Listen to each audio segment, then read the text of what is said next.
皆さんこんにちは。イエーズアドベンチャーズのゆうです。皆さんクリスマスはどんな風に過ごしましたか？僕はですね、クリスマスは本当に暇で何もやることがなくて、っていうのは仕事はあったんですけど、ただ自分のプライベートの予定っていうのはなかったので、過去一番寂しいクリスマスだったんじゃないかなって思います。いや本当にね、寂しかったですね。で、僕自身がクリスマス何をしていたのかっていうと、ブレンダーでキャラクターを作ってました。で、そのキャラクターがこちらです。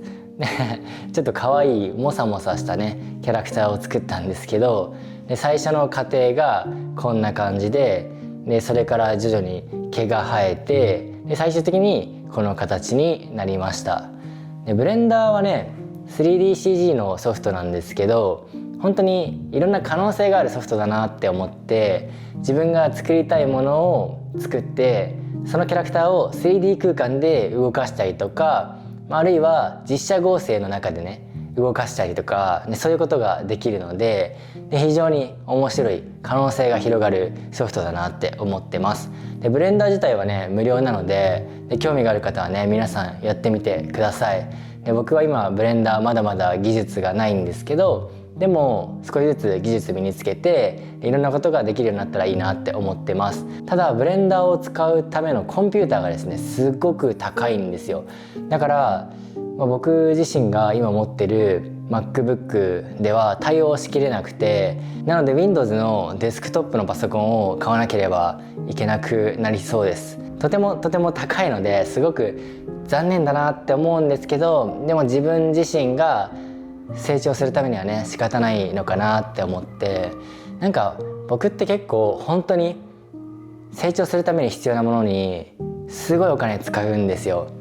だからなかなかねお金貯まらなくて大変だなって思うんですけど、ただ僕の作った映像とか僕の撮影した写真とか、あとはブレンダーとかでね作った 3DCG のキャラクターとか、そういうのもね僕の作品を皆さんにシェアして皆さんが楽しんでくれたら本当に嬉しいなって思うので、なので応援してくれたら嬉しいです。本当に嬉しいです。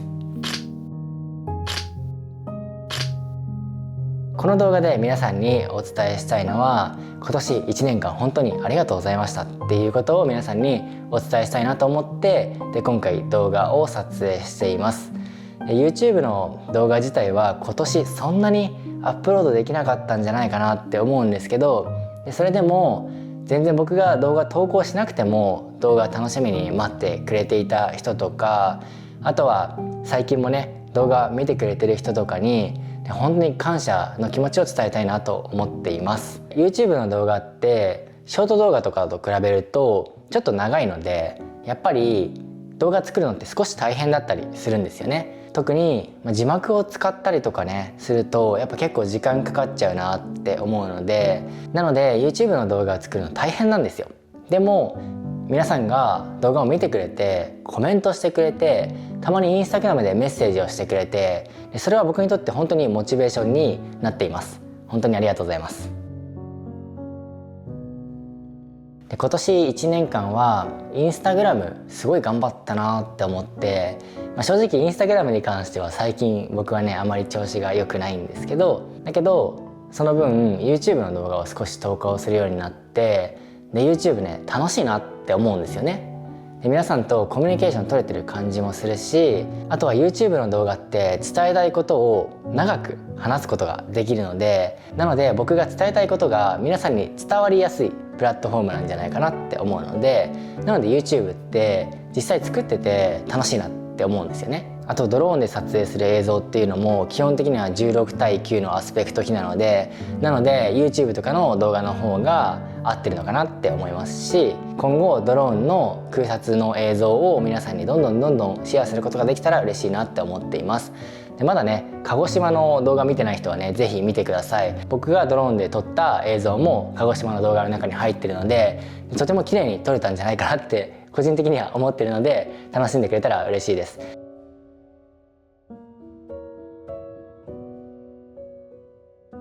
ただね少しね動画が長いので、皆さん動画をね全部見るのは大変だと思うんですけど、ぜひ見てくれたら嬉しいです。皆さんは今年1年間どんな1年間でしたか？僕はね本当にあっという間に1年が過ぎましたね。忙しかったっていうのもあるし、本当に一生懸命やりきった1年間だったんじゃないかなって思います。夏にアメリカへ行ったりね、アメリカから帰ってきて、結構大変な思いしたこともありますけど、でもこの1年間っていうのは僕個人のね成長にとって必要な経験がたくさん詰まってたんじゃないかなって思います。いいこともたくさんあったし、嫌なこともたくさん起こったけれど、でもそれは全部僕にとって必要な経験だったんじゃないかなって思ってます。いつも言ってるんですけど、嫌なことってたくさん起こるんですよね。で、人っていいことよりも嫌なことにフォーカスしがちだと思うんですよ。いいことってもう当たり前だと思っちゃって、いいことをカウントしようとしないんですよね。でも悪いことが起こったら、悪いことっていうのは自分の心にね傷がつくようなことだから、インパクトがね残ってしまうんですよね。だから人って悪いことばかりカウントして、いいことをカウントする癖がないんですよ。でもそれは良くないと思うんですよね。で、僕確かに今年悪いことたくさんあったけど、いいことの方が絶対多かったはずなんですよ。で、僕の未来にとってもいいことの方がたくさんあると信じてるんですよね。だからあんまりね嫌なことがあってもずっと落ち込んでるわけにはいかないなって思うし、それじゃあ人として成長することもできないと思います。なので来年1年間はねもっともっと笑顔で頑張っていきたいと思っています。まだまだ不安なことはたくさんあるし、来年1年間大丈夫かなって思うことはあるんですけど、なんとかするしかないですよね。だから頑張っていきます。僕も来年1年間頑張るので、皆さんも来年1年間僕と一緒に前に進むことができたら僕はとても嬉しいです。僕の YouTube チャンネルではね結構モチベーションが上がるようなことを皆さんに伝えられたらいいな、皆さんが目標とか夢を持って希望を持って前に進むことができたら嬉しいなって思うので、なので今後もね僕の動画を見てくれたらとても嬉しいです。で、今回の動画はね皆さんに今年1年間ありがとうございますって、来年1年間も頑張っていきましょうっていうメッセージをお伝えしたかったので、このビデオはここら辺で終わりたいと思うんですけども、もし来年1年間の皆さんの目標があったらぜひコメント欄に書いてください。来年1年間も頑張っていきましょう。では今回のビデオは終わりたいと思います。ではまた。